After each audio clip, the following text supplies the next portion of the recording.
जय हिंद एवरीवन। आप सबका आपके यूट्यूब चैनल राष्ट्र सेवा पे स्वागत है। लास्ट 4 दिन से आप लगातार ईडी ईडी का study, Arvind Kejriwal, prevention of money laundering act, इसके बारे में सुन रहे होंगे। हर सोशल मीडिया या न्यूज चैनल पर एक ही चीज चल रही है कि क्या वो जेल से सरकार चला सकते हैं। आज के सेशन में हम सारे लीगल एस्पेक्ट्स डिस्कस करेंगे। नंबर 2, यहाँ पे सुप्रीम कोर्ट या हाई कोर्ट की कोई जजमेंट तो नहीं है, वो डिस्कस करेंगे यहाँ पे। एंड नंबर 3, कॉन्स्टिट्यूशनल प्रोविजन या इम्यूनिटी की भी हम यहाँ पर बात करेंगे। अगर हम आर्टिकल 361 की बात कर लें तो उसमें प्रेसिडेंट और गवर्नर्स, इनको इम्यूनिटी होती है कि जब तक वो टर्म में रह रहे हैं वो सिविल और क्रिमिनल प्रोसीडिंग से इम्यून है। बट ये प्रोटेक्शन यहाँ पे चीफ मिनिस्टर, मुख्यमंत्री और प्रधानमंत्री को नहीं दी जाती। अब बात उठती है कि जेल से सरकार चला सकते हैं।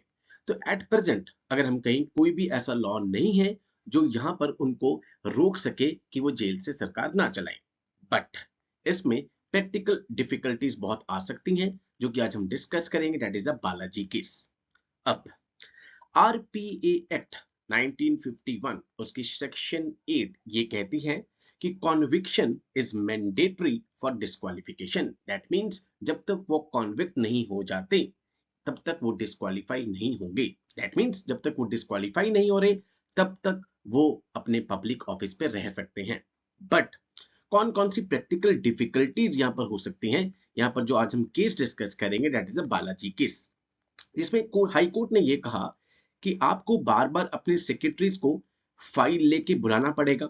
एंड जितनी बार वो फाइल लेकर आएंगे, प्रेजेंट अथॉरिटी को स्कैन करना पड़ेगा। दैट मींस कुछ ना कुछ डिफिकल्टीज फेस होगी। नंबर 2, स्टेट एक्सचेकर से आपको यहाँ पर पैसा दिया जा रहा है, आपकी सैलरी दी जा रही है, बट जो भी आपका पब्लिक ऑफिस है उससे अटैच जो ड्यूटीज हैं वो तो आप परफॉर्म नहीं कर रहे हैं जब तक आप कस्टडी में हैं। दैट मींस कहीं ना कहीं पब्लिक मोरालिटी या कॉन्स्टिट्यूशनल मोरालिटी का यहाँ पर सवाल आ गया। नंबर 3, ये भी कहा गया कि ऑल्दो अभी आप डिस्क्वालीफाई नहीं हुए हो under RPA act 1951, but still constitutional morality का यहाँ पर इश्यू आ जाता है। कॉन्स्टिट्यूशनल ट्रस्ट का यहाँ पर सवाल उठता है या गुड गवर्नेंस का सवाल यहाँ पर उठ जाता है। सो यही कहा जा रहा है कि यस, कोई लॉ तो नहीं है जो उनको रोक सकता है, बट यहाँ पे प्रैक्टिकल डिफिकल्टीज फेस करनी पड़ सकती है। This is all about the legal aspects. अब हम पढ़ेंगे जजमेंट कौन सी थी।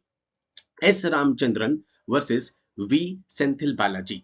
यहाँ पे एक फॉर्मर तमिलनाडु के वो मिनिस्टर थे। लास्ट ईयर ईडी ने उनको यहाँ पर गिरफ्तार किया on the money laundering charges. उसके बाद ही continue to be state minister. वो स्टेट मिनिस्टर रहते हैं बट कोई पोर्टफोलियो अपने पास नहीं रखती। पोर्टफोलियो फॉर एग्जांपल कोई एजुकेशन मिनिस्टर है, कोई एग्रीकल्चर मिनिस्टर है, इसको कहा जाता है portfolios. While he was in the judicial custody. अब इस जजमेंट में ये कहा गया कि 3 चीजें बहुत जरूरी है। नंबर 1, कॉन्स्टिट्यूशनल मोरालिटी बहुत जरूरी है, जो कि यहाँ पे इस केस में कहा गया कि यस, आप अभी डिस्क्वालीफाई नहीं हुए हो, बट स्टेट एक्सचेकर से आपको पैसा मिल रहा है। जो पब्लिक ऑफिस से रिलेटेड जितनी भी ड्यूटीज हैं वो आप परफॉर्म नहीं कर पा रहे हो। बार बार आपको सेक्रेटरी को प्रिजन में बुलाना पड़ेगा। प्रिजन अथॉरिटी यहाँ पे सारे डॉक्यूमेंट्स को स्कैन करेगी। दैट मीन्स कहीं ना कहीं यहाँ पे आप डिफिकल्टीज फेस करेंगे, जो कि प्रैक्टिकल डिफिकल्टीज हैं। एंड कहीं ना कहीं कॉन्स्टिट्यूशनल मोरालिटी या पब्लिक मोरालिटी को अंडरमाइन किया जाएगा। तो good governance, constitutional morality and constitutional trust, उन्होंने कहा कि 3 बेसिक नॉर्म्स हैं जो कि इंपॉर्टेंट है for holding a public office. अब कॉन्स्टिट्यूशनल मोरालिटी संविधान में कहीं पर भी डिफाइन नहीं करी गई है। इसका मतलब क्या है? That means adherence to the constitutional values या फिर कॉन्स्टिट्यूशन, जो कि यहाँ पर सोसाइटी की शेयर्ड वैल्यूज यहाँ पे और उनकी एस्पिरेशन को रिफ्लेक्ट करता है। फॉर एग्जाम्पल कौन कौन से इसके एलिमेंट्स हैं? Rule of law, right to equality, freedom, this freedom of expression, due process of law, social justice, ये सब यहाँ पर जो कि एलिमेंट्स हैं of the constitutional morality. Okay, a judgment by the Madras High Court referred to the arguments made in the court whether a minister must forfeit, कि क्या minister को यहाँ पे अपना ऑफिस छोड़ देना चाहिए जैसे ही वो किसी फिनेंशियल स्कैंडल में यहाँ पर आता है। बिकॉज यहाँ पे इसके बाद पब्लिक मोरालिटी या कॉन्स्टिट्यूशनल मोरालिटी का सवाल उठ जाता है। ओके, मद्रास हाई कोर्ट ने यहाँ पे जो आर्ग्यूमेंट सुने कि whether he has virtually forfeited his office as a minister, कि क्या उन्होंने अपना मिनिस्टर का ऑफिस फॉरफिट कर दिया है, छोड़ दिया है जब वो डिटेन हो गए हैं या फिर जुडिशियल कस्टडी में आ गए हैं। क्या उन्होंने अपने आप को जो परफॉर्म जितनी भी आपकी ड्यूटीज हैं, रिस्पॉन्सिबिलिटी है बीइंग अ पब्लिक सर्वेंट, उससे डिसेबल्ड अपने आप को दूर कर लिया है। ये दोनों चीजें यहाँ पर इस केस में आती हैं। एंड फाइनली जब जजमेंट आती है, यहाँ पे ये कहा जाता है कि बहुत सारी प्रैक्टिकल डिफिकल्टीज आपको फेस करनी पड़ सकती है जब आप कस्टडी में है। ऑल्दो आप डिस्क्वालीफाई नहीं हुए हो, बट आपको स्टेट एक्सचेकर से पैसा मिल रहा है, बट आपकी जो ड्यूटीज हैं पब्लिक ऑफिस, जो आपके ऑफिस से रिलेटेड अटैच्ड है, वो आप परफॉर्म नहीं कर पा रहे हो।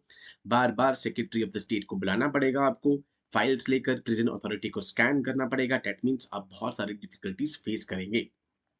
तो यहाँ पे Manoj Narula versus union of India इस केस को रेफर किया गया, जिसमें ये कहा गया था कि 3 नॉर्म्स हैं आपके पब्लिक ऑफिस में।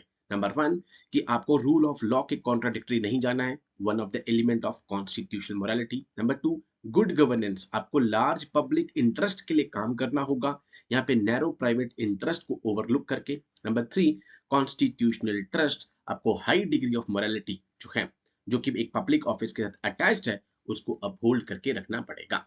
ये 3 चीजें आई एंड उस जजमेंट में उन्होंने कहा कि आप बहुत सारी यहाँ पे प्रैक्टिकल डिफिकल्टीज फेस करेंगे जब आप कस्टडी में हैं। तो दैट मीन्स कहीं ना कहीं यहाँ पे पब्लिक मोरालिटी या कॉन्स्टिट्यूशन मोरालिटी को यहाँ पर आपको अपहोल्ड करना चाहिए जब आप कस्टडी में हैं।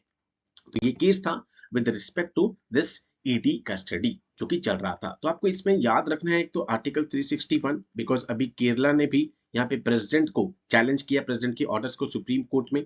361 न्यूज में चल रहा है यहाँ पे इम्यूनिटी वाला। नंबर 2 आरपीए एक्ट 1951, जब तक यहाँ पे कॉन्विक्शन नहीं हो जाती तब तक अरविंद केजरीवाल जी डिस्क्वालीफाई नहीं हो सकते। एंड जब तक यहाँ पे डिस्क्वालीफाई नहीं है तब तक कोई भी लॉ ऐसा नहीं है जो उनको रोक सकता है। बट यहाँ पे प्रैक्टिकल डिफिकल्टीज जरूर हैं जो उनको फेस करनी पड़ सकती हैं। ऑल्दो यही इस चीज में यहाँ पे इस आर्टिकल में था, जो कि द हिंदू में ये आर्टिकल आया था। तो ये 2 एस्पेक्ट्स आपके लिए यहाँ पर इंपॉर्टेंट है। नंबर 3 एस्पेक्ट मैं शॉर्ट के थ्रू ऑलरेडी बता चुका हूँ, पिटिशनर इन पर्सन, जब उन्होंने कहा कि यहाँ पर मेरा केस मैं खुद यहाँ पे लड़ूंगा। ठीक है, तो ये 3 चीजें। And plus fourth is the ED. ED के बारे में, ईडी का डायरेक्टर कैसे अपॉइंट होता है, कौन सी प्रोविजंस हैं, कितनी टर्म होती है, तो ईडी से रिलेटेड आपको यहाँ पे पता होना चाहिए। So with these words, I conclude my today's session. Jai Hind to all. Take care.